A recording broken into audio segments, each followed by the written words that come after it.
Hola, hola, buen día, ¿todo bien? ¿Me escuchan? Buen día, doctor. Sí, se le escucha. Muy bien, entonces ustedes son del grupo F. Vamos a seguir entonces con la segunda parte de fisiología de la respiración, porque ya dimos la parte uno con ustedes. Ya fue subido también ese video, seguramente ya ustedes lo han podido consultar. Ahora vamos a ir con la segunda parte de fisiología de la reproducción, que va a estar como eh, fisiología de la reproducción 2 cuando yo suba este video. Muy bien, entonces vamos a comenzar. Aquí está. Comenzamos aquí. Muy bien, aquí tenemos entonces la diapositiva. Paramos aquí, ventilación mecánica. Okay. Muy bien, nos tocaría básicamente esta parte. Bueno, solamente para recordarle, de la primera parte hemos visto 4 volúmenes pulmonares, 4 capacidades pulmonares. Entonces, rápidamente, los volúmenes pulmonares era el volumen corriente, 500 mililitros.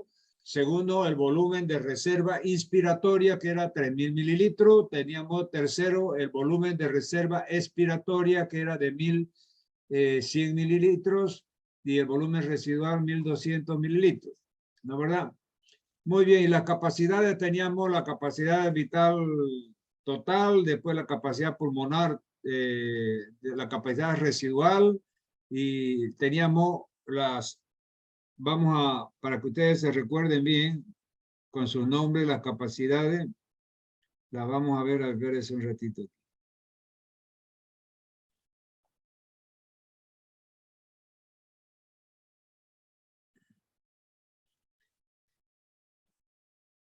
Entonces, este es el cuadrito, fíjense, de las capacidades. Primero, la capacidad inspiratoria, que era la suma del volumen corriente y el volumen de reserva inspiratorio, 3.500. La capacidad residual, que era la suma del volumen respiratorio, el volumen residual más el volumen corriente, 2.300. Después tenemos la capacidad vital, que es volumen de reserva inspiratoria más volumen corriente más volumen de reserva expiratoria, 4.600. Y la capacidad pulmonar total, que era la capacidad vital más el volumen, residual, que daba 5.800, ¿no? Entonces, esos son los que ustedes tienen que memorizar. Aquí está ya bien detalladamente. Fíjense ustedes en esta diapositiva, dice exactamente, capacidad inspiratoria es igual al volumen corriente más el volumen de reserva inspiratoria. 500 más 3.000 da 3.500. 2. Capacidad residual funcional es igual al volumen de reserva expiratorio más que es 1.100, volumen residual que es 1.200 y da 2.300. Capacidad vital es igual al volumen la capacidad vital es la suma del volumen corriente, que es 3.000, el volumen de reserva expiratorio, que es 1.100, y el volumen de reserva expiratorio, que es 1.100, o sea, da 4.600. Entonces, si sumamos 500 volumen corriente, más 3.000 reserva inspiratoria, más 1.100 volumen residual, da 4.600 el total de la capacidad vital. Y la cuarta y última capacidad es la capacidad pulmonar total. Ahí vamos a sumar una capacidad más un volumen. ¿Cuál es la capacidad que sumamos ahí? La capacidad vital de 4.600 que hemos visto anteriormente, más el volumen residual que es 1.200. En total son 5.800 el valor de la capacidad pulmonar total. Entonces ahí quedamos y vamos a ver ahora lo siguiente. Capacidad respiratoria. Muy bien. Entonces, ahora vamos a ver el proceso de la ventilación pulmonar. Es decir, aquello que ya vimos nosotros cuando vimos expansibilidad, elasticidad de los pulmones, presión transpulmonar, presión pleural, presión alveolar, etc. Entonces, aquí gráficamente nos está mostrando, yo voy a poner mi apuntador, cuáles son los pasos de la ventilación pulmonar. En el caso de la inspiración, fíjense los pasos que sigue una inspiración. 1. Los músculos intercostales se contraen y elevan las costillas, lo que habíamos dicho. Es decir, la dinámica respiratoria, tanto de expiración como de inspiración, está formado por tres, es decir, por dos tipos de sistemas musculares. Los intercostales que hacen bascular los arcos costales y amplían el diámetro transversal del tórax, y el diafragma que amplía el eje longitudinal del tórax, contrayéndose y relajándose ese diafragma. Entonces, durante la inspiración, fíjense que los músculos intercostales se contraen y elevan las costillas. Paso 1. Paso 2. Los músculos del diafragma se contraen y el diafragma se mueve hacia abajo. Entonces, al contraerse los músculos intercostales, aumenta el diámetro transversal del tórax. Al contraerse el diafragma, baja hacia abajo el diafragma y aumenta el eje longitudinal del tórax. Tercero, el volumen pulmonar aumenta. Y cuarto, el aire fluye para llenar el espacio extra e igualar la presión atmosférica. De esa forma, entra el aire a los pulmones y se llena. Ahora, durante la expiración, ¿cuál es la dinámica expiratoria? 1. Los músculos intercostales se relajan y las costillas se bajan. O sea, disminuye el diámetro transversal del tórax. Paso 2. Los músculos del diafragma se relajan y el diafragma vuelve a su formato de cúpula. O sea, se eleva el diafragma y disminuye el eje longitudinal del tórax. Tercero, el volumen pulmonar disminuye y la presión aumenta. El aire se ve obligado a salir pasando por la vía respiratoria. Entonces, esa es la dinámica de la expiración, ¿ya? Y fíjense que aquí está errado. Está expiración con X. Cuando alguien expira es cuando se muere. Expiró el difunto. Pero cuando alguien bota el aire para afuera es con S. Expiración, ¿ya? Para que vean, ahí es un error garrafal del que hizo esta diapositiva que yo agarré ahí de un texto. Bueno, muy bien, entonces vamos a la siguiente. Inhalación y exhalación. Entonces, nuevamente la dinámica respiratoria al meter aire y al expulsar el aire. Entonces, vamos a ver la inhalación, el momento cuando el aire entra a los pulmones. Entonces, fíjense que nuevamente acá tiene alguna cosa. Dice, el diafragma se contrae, abajo, no, síganme mi apuntador. El diafragma se contrae, el pecho se expande y el aire entra. Nuevamente estamos repitiendo. Ahora en forma ya esquemática y colorida. La exhalación, es decir, la expulsión del aire para afuera, que sería la expiración con S. El diafragma se relaja, el pecho se contrae y el aire sale, ¿ya? Entonces ahí está esquemáticamente bien marcada esos dos tiempos de la respiración, que es la inspiración y cuál es la expiración. ¿Qué músculos trabajan durante la inspiración? ¿Qué hacen los músculos intercostales? ¿Y qué hace el diafragma? Y durante la expiración, ¿qué hacen los músculos intercostales y qué hace el diafragma? Ya. Sigamos. Vamos a ver ahora entonces unos conceptos ahora técnicos de neumología. ¿Qué es el volumen minuto respiratorio? Fíjense que también hay volumen minuto cardíaco. Y este volumen minuto respiratorio, es decir, es la cantidad de aire que entra al sistema respiratorio durante un minuto. Y esa fórmula está dada por la frecuencia respiratoria multiplicada por el volumen corriente. Entonces, fíjense, ¿cuál era la frecuencia respiratoria? La frecuencia respiratoria del normal está alrededor de 12 veces por segundo. ¿Qué quiere decir? Nosotros si controlamos la frecuencia respiratoria, estaríamos respirando 12 veces por minuto. Entonces, si multiplicamos esa frecuencia respiratoria de 12 por el volumen corriente, que ya sabemos que es de 500, entonces 12 por 5, 60. Serían 6.000 mililitros, o sea, 6 litros. Eso sería la cantidad de aire que entra al pulmón, es decir, a las vías respiratorias, para ser exacto, en 1 minuto. Entonces, pero ese volumen minuto respiratorio puede ser engañoso. ¿Por qué? Porque de esos 6 litros que entran por minuto, es decir, no son los 6 litros que entran al pulmón y van a producir el intercambio alvéolo capilar en los tabiques interalveolares. ¿Y por qué? Porque tenemos espacios muertos, que se llaman, o sea, espacios dentro de ese tubo, de ese tracto respiratorio, donde no hay intercambio alvéolo capilar. Por ejemplo, el aire que queda en las fosas nasales, en la laringe, en la tráquea, en los bronquios, eso no sufre intercambio alvéolo capilar, en los bronquios fuentes, no gruesos, ¿ya? En el parénquima pulmonar, ahí están los tabiques alveolares, donde están los alvéolos, y ahí se hace el intercambio alvéolo capilar.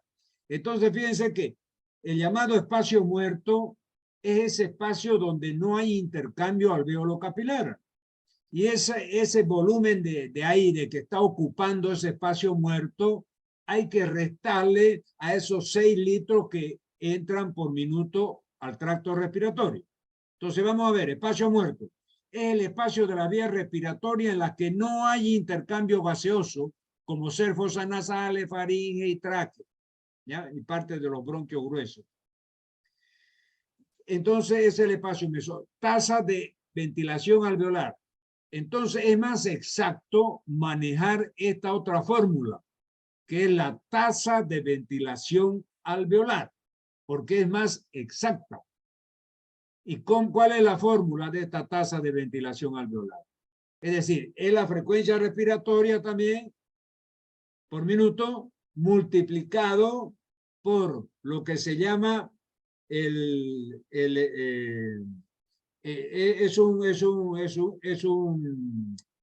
un coeficiente donde ya se le ha extraído el aire que está en el espacio muerto. Ya se ha hecho un cálculo, los investigadores han hecho un cálculo que de los 500 mililitros, que el volumen corriente, es decir, que inspiramos y expiramos cada vez que respiramos, son 500 mililitros. De esos 500 mililitros que entran y salen cada vez con cada respiración en el tracto respiratorio, hay que restarle por lo menos 150 mililitros que se quedan en el espacio muerto. Entonces, esos 150 mililitros, si le restamos a 500, nos va a quedar 350 mililitros de aire que realmente sufren ese intercambio alvéolo capilar a nivel de los tabiques interalveolares. Por eso es que la fórmula, fíjense, la vamos a ver de la siguiente manera. La tasa de ventilación alveolar es igual a la frecuencia respiratoria, que era 12, multiplicada por la cantidad de aire nuevo que entra en los alvéolos en cada respiración. Pero ahí hay que restarle el espacio muerto. Entonces la fórmula queda, es decir, la tasa de ventilación alveolar va a ser igual a V mayúscula, V chica mayúscula, igual, o sea, ventilación alveolar quiere ser V chica mayúscula más A chiquitita quiere decir ventilación alveolar. Es igual a frecuencia respiratoria multiplicada por el volumen corriente menos el volumen del espacio muerto. El volumen corriente está como B mayúscula pequeña y C minúscula en amarillo, menos el volumen del espacio muerto que está en un color medio púrpura en esa fórmula. Entonces, si decimos que BC es igual al volumen corriente y BD el volumen del espacio muerto. Entonces, fíjense ustedes, si multiplicamos 12 veces, que es la frecuencia cardíaca, por 350 mililitros, ahí realmente tenemos la cantidad exacta de del aire que se intercambia a nivel de los tabiques alveolares. Muy bien. Transporte de oxígeno en la sangre. En condiciones normales, cerca del 97% del oxígeno conducido de los pulmones a los tejidos se transporta en combinación química con la hemoglobina en los eritrocitos. El 3% restante circula disuelto en el agua del plasma y de la célula. Entonces, fíjense ustedes cómo es de importante, es decir, en el eritrocito de la sangre viaja la molécula de oxígeno unido a la hemoglobina. El 97% se transporta de esa forma. Y solamente el 3% lo hace en la parte líquida de la sangre, que es el suero. ¿Ya? Y eso va a ir a nutrir las células del cuerpo. Entonces ustedes ven el esquema ahí, entra el oxígeno y sale el anhídrido carbónico, entra el oxígeno y sale el anhídrido carbónico. Entonces este es un cuadrito también que he elaborado aquí, donde fíjense ustedes, aquí tenemos el CO2 y el oxígeno. Voy a poner mi apuntador para que ustedes me sigan. Entonces fíjense que la sangre esa que está en color rojo, rojo bien escarlata, un rojo brillante, ya bien nítido, es decir, es la sangre oxigenada, que es expulsada por la aorta, o sea, por las cavidades izquierdas, por el ventrículo izquierdo, va a la aorta y es una sangre súper oxigenada, fíjense, va al corazón, sale de los pulmones, viene al corazón izquierdo, o sea, las cavidades izquierdas del corazón, ventrículo izquierdo, y por la aorta sale para la periferia a nutrir la célula.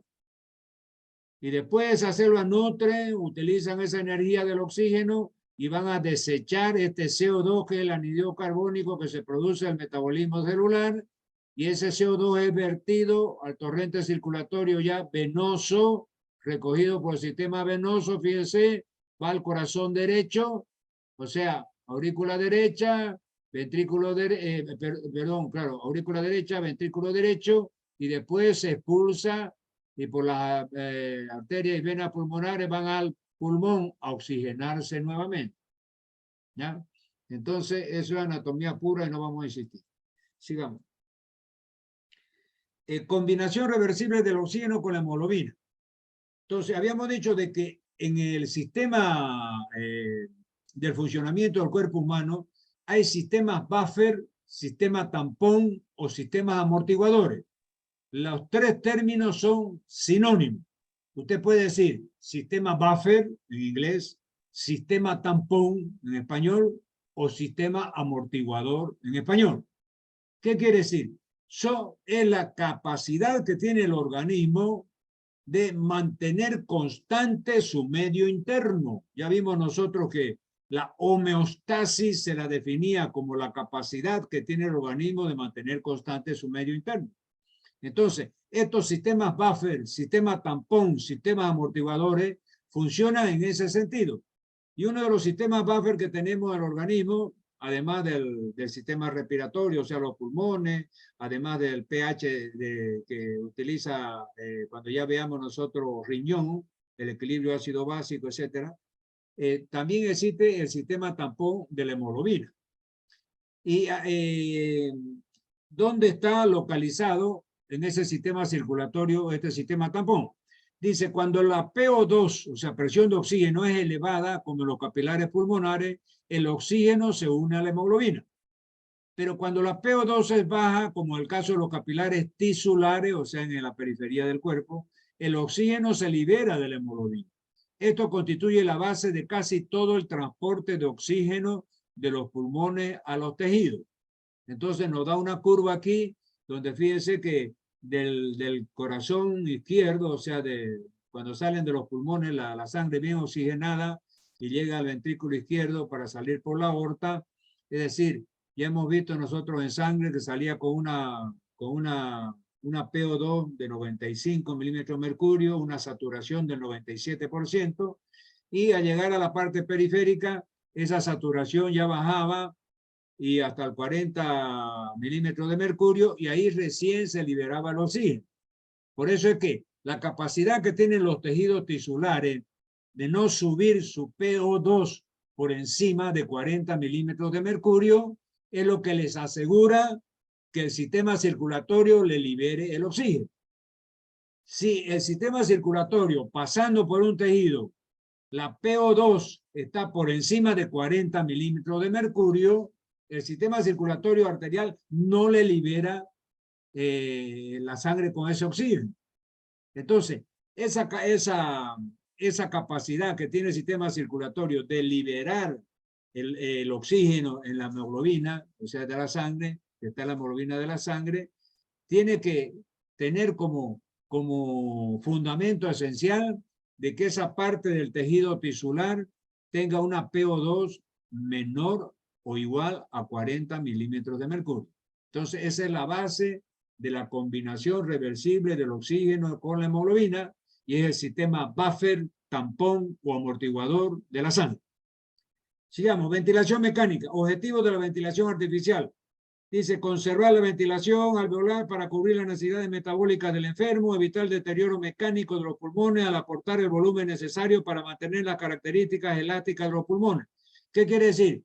Cuando un paciente está con COVID grave, no puede respirar, está desaturando la oxigenación, entonces se lo interna en terapia intensiva, se lo intuba y se le hace ventilación mecánica. Entonces aquí nos está explicando los objetivos de esa ventilación artificial o mecánica. Conservar la ventilación alveolar para cubrir las necesidades metabólicas del enfermo. Evitar el deterioro metabólico de los pulmones al aportar el volumen necesario para mantener las características elásticas de los pulmones. Muy bien, curva de disociación de la oxihemoglobina. Entonces esto aquí también va relacionado con el sistema buffer o tampón. Dice, demuestra un aumento progresivo del porcentaje de la hemoglobina con oxígeno unido a medida que aumenta la PO2 sanguínea, lo que se denomina porcentaje de saturación de la sangre. La sangre que abandona los pulmones, todas esas cifras se lo he dado hace 2 minutos, tienen que saberla bien. La sangre que abandona los pulmones y accede a la arteria sistémica tiene habitualmente PO2 de 95 milímetros de mercurio y su saturación es de 97% aproximadamente. La sangre venosa normal que regresa de los tejidos periféricos, su PO2 de 40 milímetros de mercurio y su saturación es de 75% aproximadamente. Entonces, esos valores son los que facilitan el sistema buffer o sistema tampón de la hemoglobina. Efecto amortiguador de la hemoglobina, nuevamente. La hemoglobina de la sangre es la principal responsable de estabilizar la presión de oxígeno en los tejidos. En condiciones basales, los tejidos requieren 5 mililitros de oxígeno por cada 100 mililitros de sangre. Para que se libere esa cantidad de oxígeno, la PO2 deberá descender a unos 40 milímetros de mercurio. Por lo tanto, en rojo, la PO2 tisular normal no asciende por encima de este nivel, 40 milímetros de mercurio. Pues si ello ocurriera, el oxígeno que necesitan los tejidos no se liberaría de la hemoglobina, lo que acabo de repetirle. Y esta es la base del sistema tampón, sistema buffer o sistema amortiguador de la hemoglobina. ¿Ya? Transporte del CO2 en la sangre. Entonces, ¿cómo se transporta el CO2 en la sangre? Se transporta de 3 formas. Ya vamos a ver. Entonces aquí, rápidamente, tenemos aquí una célula en forma hexagonal de color azul que produce en su metabolismo esta sustancia que es el CO2, anhídrido carbónico. Entonces, este CO2 del compartimiento, fíjense que aquí tenemos 3 compartimientos. El compartimiento capilar, que está aquí arriba, el eritrocito, el rojo, y aquí el líquido intersticial, donde están sumergidas todas las células del organismo. Entonces, esta célula, en su metabolismo, libera el CO2, que es una sustancia de desecho. Este CO2 del líquido intersticial va a ingresar al compartimiento donde está el eritrocito. Aquí en el compartimiento del eritrocito, este CO2 se va a unir al agua y catalizado por una enzima que es la anhidrasa carbónica, que ya ustedes la conocen, va a dar origen al ácido carbónico. H2CO3 es ácido carbónico. Entonces tenemos que la ecuación es la siguiente. CO2 más H2O, que es agua, catalizada por esta enzima llamada anhidrasa carbónica, se transforma en ácido carbónico. Este ácido carbónico después se ioniza en HCO3 con carga negativa, que es el ion bicarbonato, más el hidrógeno, ion hidrógeno con carga positiva, y esa es la ionización del ácido carbónico. Este hidrogenión es captado por la hemoglobina y se forma la carboaminohemoglobina que vamos a ver. Después tenemos que el agua del plasma entra dentro de la célula para unirse después a la molécula de bicarbonato y formar agua. Entonces, esa es la secuencia química de la expulsión del CO2 y cómo ese CO2 es transportado a la sangre y cómo ese CO2 es eliminado. Entonces, de esa forma, tenemos la siguiente diapositiva. El transporte del CO2 en la sangre se hace de tres formas. Aquí tenemos ya el resultado final de esa forma. El CO2 disuelto en el plasma, 7%. El CO2 unido a la hemoglobina en forma de carbaminohemoglobina, 23%. Y en forma de bicarbonato, 70%. Entonces, fíjense que la mayor cantidad de bicarbonato que se transporta en la sangre es en forma de CO2, anhídrido carbónico en la sangre, es en forma de bicarbonato. O sea, en el plasma, en el suero, como bicarbonato, 70%. Unido a la hemoglobina, que es la carbaminohemoglobina, 23%. Y disuelto en la sangre nomás como CO2, 7%. Entonces, esos son los porcentajes del transporte del CO2 en la sangre. Muy bien, vamos a... No aparece mi apuntador aquí. Ahora sí. Creo que con esto concluimos, ¿no? Ok, entonces...